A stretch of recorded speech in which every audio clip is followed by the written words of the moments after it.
Соттарда татуласу шаралары, татуласу келісімі, медиация тәртібі, партисипативтік рәсім аясында қолданылады. Татуласу келісімі туралы өтініш хатты судья бекітеді. Жазбаша түрде рәсімделген татуласу келісіміне тараптар немесе олардың өкілдері қол қояды.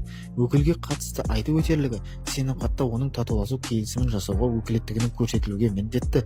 Татуласу келісімін бекіту туралы өтініш хатты судьяның сот отырысында қарауға құқығы бар. Тараптардың білу тиіс заңдылығы сот отырысында келе алмайтын болса, өтініш хатты өзінің қатысусыз қарау туралы арыз беру керек.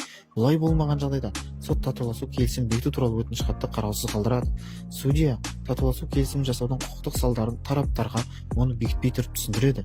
Екі жақтың толық қолдау тапса ғана татуласу келісім бекіту туралы ұйғарым шығарылады. Айта кетерлігі, татуласу келісімі бекітілген немесе бекітуден бас тартылған жағдайда, сондай-ақ іс жүргізу тоқтатылған жағдайларда сот бұлардың әр қайсысына ұйғарым шығарады.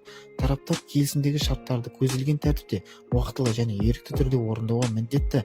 Егер олардың бірі орындамаса, екінші тарап өтініш хат беріп, соттың атқару парағының негізінде мәжбүрлі түрде орындата алады.